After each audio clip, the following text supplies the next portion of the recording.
নমস্কার, আমি রীতা ঋতুর লাইফস্টাইলে সবাইকে স্বাগত। আজকে দীপাবলি, সবাইকে শুভ দীপাবলির আন্তরিক প্রীতি শুভেচ্ছা অভিনন্দন। আমরা রেডি হয়ে নিয়েছি, চলুন এবার প্রতিমা দর্শন করতে চাই, আপনাদেরকেও দেখাই। এই যে আমার পাড়ার প্রতিমা, জগন্নাথ সুভদ্রা বলরাম রুদ্র শক্তি, একদম আমার বাড়ির সামনে থেকে এটা আরম্ভ হচ্ছে, নিয়ে যাই আপনাদেরকে, আমি দেখি, আপনাদেরকেও দর্শন করাই। দেখছেন কত লাইটিংয়ের কাজ, আর মেলাও বসেছে একেবারে আমার বাড়ির পাশ থেকেই, পরপর গেট, কত সুন্দর লাগছে দেখুন, চোখ জুড়ে যাবার মতো। যেমন মানে দেওয়ালিতে লাইটেরই তো লাইটের ভর্তি। আর এই যে বাঁ দিকে ট্রেন লাইন আছে, ওখানেতে ওই যে ছোটো ছোটো টুনি দিয়ে সাজিয়েছে, এই মাঝে মাঝে গ্যাপিং দিয়েছে, এই যেটা ট্রেন লাইন এদিকে বাঁ দিকটা, আর ডান দিকটায় কলেজ পড়বে। এটা স্টেশনের রাস্তা, একেবারে স্টেশন, ট্রেন থেকে নেবি এই প্রতিমা আপনারা দর্শন করতে পারবেন। আমার শহরের আপনারা কালী পুজো দেখছেন, আমার শহরে কত কালী পুজো ধুমধাম হয়, কত লাইটিং প্যান্ডেল কত সুন্দর হয়, সেটাই আপনাদেরকে দেখাচ্ছি। ওটা দেখলেন লোকনাথ বাবা, তারপর দেখছেন রাধা মাধবের এই গেট করেছে, সবই সুন্দর খুব। এখানে থিম হচ্ছে তিরুপতি বালাজির মন্দির, সেটা কি তুলে ধরেছে। চলে এসেছি আমি আমার হাজব্যান্ডকে বলছি, মানে বাইক নিয়ে বেরোতুম না, এটা তো আমার পাড়াই, কিন্তু অন্য জায়গায় যাব, আর পা তো বয়সের সাথে সাথে ব্যথা করে, ওই জন্য বাইক নিয়েই বেরিয়েছি। সকালে আমাদের জাগ্রত বুড়ো মায়ের মন্দিরে গেছিলাম, অনেকটাই হেঁটেছিলাম, পা ব্যথা করছিল, ওই জন্য বাইকে বেরিয়েছি। আমি তো এসে প্রথমে চিনতেই পারছি না কোনটা ঠাকুরের মানে প্যান্ডেল, তারপরে দেখছি এইটা। তারপরে এবার যাই, রাস্তায় তো খুব ভিড়, রাস্তা দেখে তো ক্রস করতে হবে। উল্টো সাইডে দাঁড়িয়েছি, এইটাই উল্টো সাইডটা স্টেশন, ওই যে টুনি দিয়ে যেটা সাজিয়েছে ওটা ট্রেন লাইন।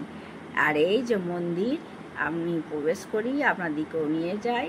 রাধাকৃষ্ণের দিয়ে আছে ওপরে, দেখলেন। এবার মন্দিরের ভেতরে আমরা প্রবেশ করে ফেলেছি।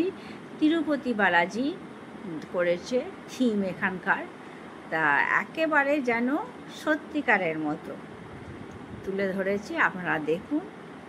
আমি তো বলছি একেবারে সত্যি, মানে ওখানকার মন্দিরের মতো অ্যাকচুয়াল তুলে ধরেছে।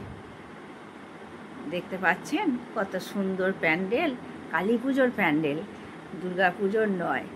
এগুলো আমাদের কলকাতার যে দুর্গা পুজো হয় তার থেকে কোনো অংশে কিন্তু কম নয় কালী পুজো প্যান্ডেল।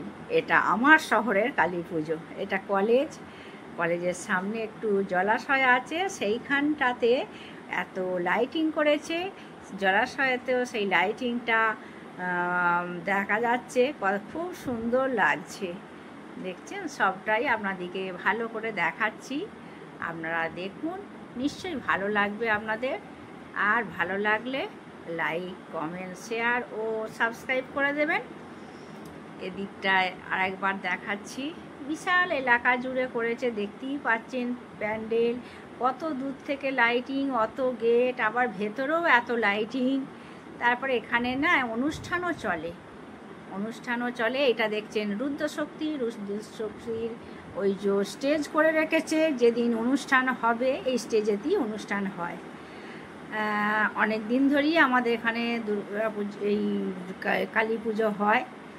এবার পরবর্তী প্যান্ডেলে আমরা চলে যাচ্ছি, এটা হচ্ছে সানস্টোন, আমার শহর। আপনারা দেখছেন আমার শহরের কালী পুজো। এবার এর ভেতরে আমরা প্রবেশ করব। সানস্টোন, এইটা আগেরটা দেখলেন রুদ্রশক্তি, এটা হচ্ছে সানস্টোন। প্যান্ডেলের ভেতরে প্রবেশ করেছি, খুব ভিড়, আস্তে আস্তে যাচ্ছি, গেটের মধ্যে প্রবেশ করে আমি দেখব, আপনাদেরকেও দেখাবো। চলুন ভেতরে প্রবেশ করা যাক। এবার দেখাই, অনেক মানে ওই সং যেগুলো বলে না, আমার হাজব্যান্ড তো দেখে সব তাড়াতাড়ি চলে আসছে, আমি এবার আস্তে আস্তে এগুলো ক্যামেরা বন্দি করি। সেটা আপনাদের সামনে দেখাতে পারবো।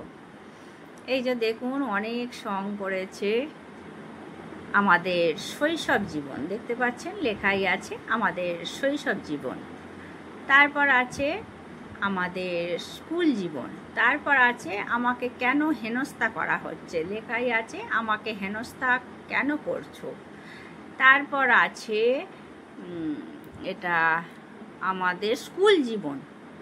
এরকম সব সং করেছে, পরপর তুলে ধরেছে। আর এখানকার থিম হলো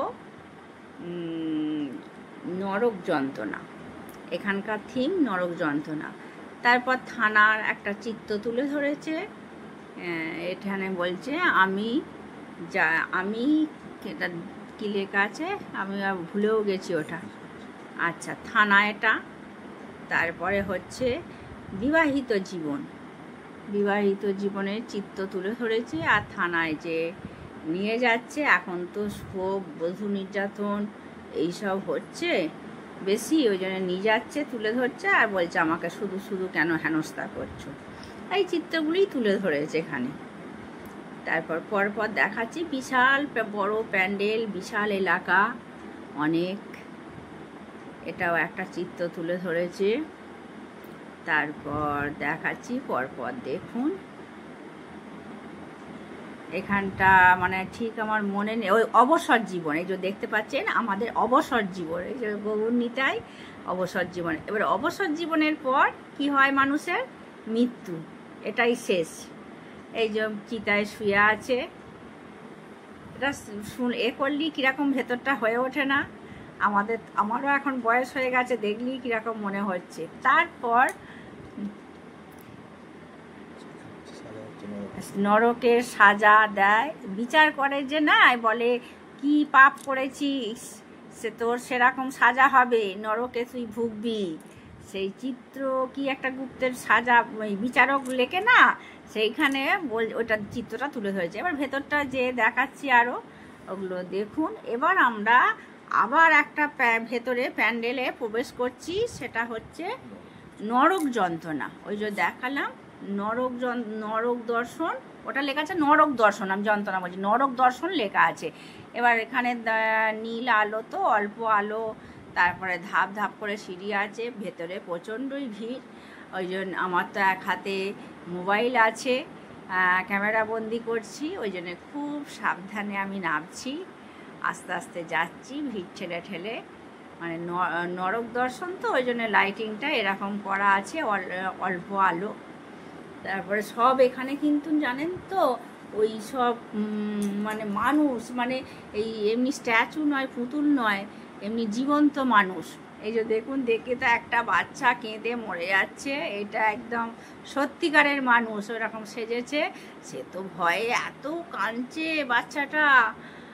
আর আমি আবার এর পরবর্তী যেটা ছিল জীবন্ত মানুষের, সেটা দেখে আবার আমি ভয় পেয়ে গেছিলাম, মানে আমি ক্যামেরা বন্দি করছিলাম, হঠাৎ করে সে আবার আমাকে ওরকম হাই করে উঠেছে, ভয় পেয়ে গেছে। এবার দেখুন এটা নরকে কি হয় সেইটাই দেখাচ্ছে, একজন মানে অপঘাতে মৃত্যু হলে কি হয় সেই চিত্রটা তুলে ধরেছে, নরকে কি যন্ত্রণা ভোগ করতে হয় সেইটা তুলে ধরেছে। তখন বলছে বাঁচাও বাঁচাও, গলায় দড়ি দিয়ে মৃত্যু হলে তখন তার কি শাস্তি হয়, যে গলায় দড়ি দিয়ে মৃত্যু হয়েছে তখন তার শাস্তি কীরকম হবে, সে যেটা বলে অপঘাতে মৃত্যু। হ্যাঁ, সেই এই যে চেন ধরে সে বাঁচাও বাঁচাও করে চিৎকার করছে, কিন্তু চলে যাচ্ছে। এইটা দেখে আমি আবার ভয় পেয়ে গেছি, এটা আমি ওরকম ক্যামেরা বন্দি করছি, একে দেখছি নরক যন্ত্রণাটা, আমাকে করে উঠেছে, আমি তো হুক করে চেঁচে উঠেছি। তারপর বলছি ও তুমি এবার ভালো করে দেখাও, আমি ক্যামেরা বন্দি, এবার আমাকে আবার এমন করে ডাকছি। দেখে ওরা তো আসলে জীবন্ত মানুষ, মানে সত্যিকারের মানুষ, ওই তো নড়ছে চড়ছে, দেখি তো ভয় পেয়ে যাবে। এইবার আবার আমার হাজব্যান্ড তো আগে আগে যাচ্ছে তাড়াতাড়ি করে, যে আবার আমাকে ডাকছে হাত নাড়া দিয়ে, বলছে আয়, আমাকে আবার ডাকছে আমার হাজব্যান্ড।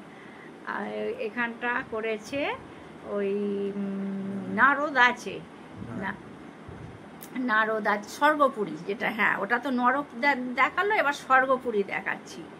হ্যাঁ, নারায়ণ, কৃষ্ণ, তারপর এবার দেখুন সত্যিকারের স্বর্গেতে দেখুন স্বর্গের সিন করেছে, ওটা নরকের সিন, এটা স্বর্গের সিন।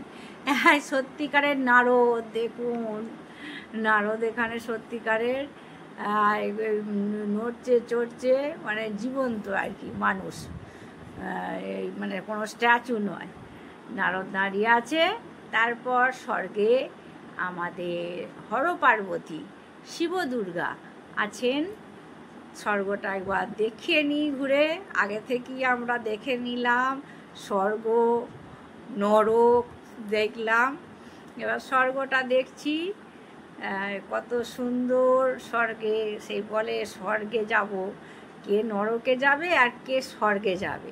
তাহলে বলতে চাইছে যে পাপ কাজ করো না, তাহলে তুমি নরকে যাবে, যে ভালো কাজ করো তাহলে তুমি স্বর্গে যাবে। এইটা হচ্ছে স্বর্গপুরী থেকে আবার চলে এলাম প্রতিমা, মা কালীর প্রতিমা দর্শন করুন। এই যে আমাদের মা কালীর প্রতিমা। এইবার আমিও একটু বসে ফটো তুলে নিলাম। ভিডিওটা আজকের পার্টটা শেষ।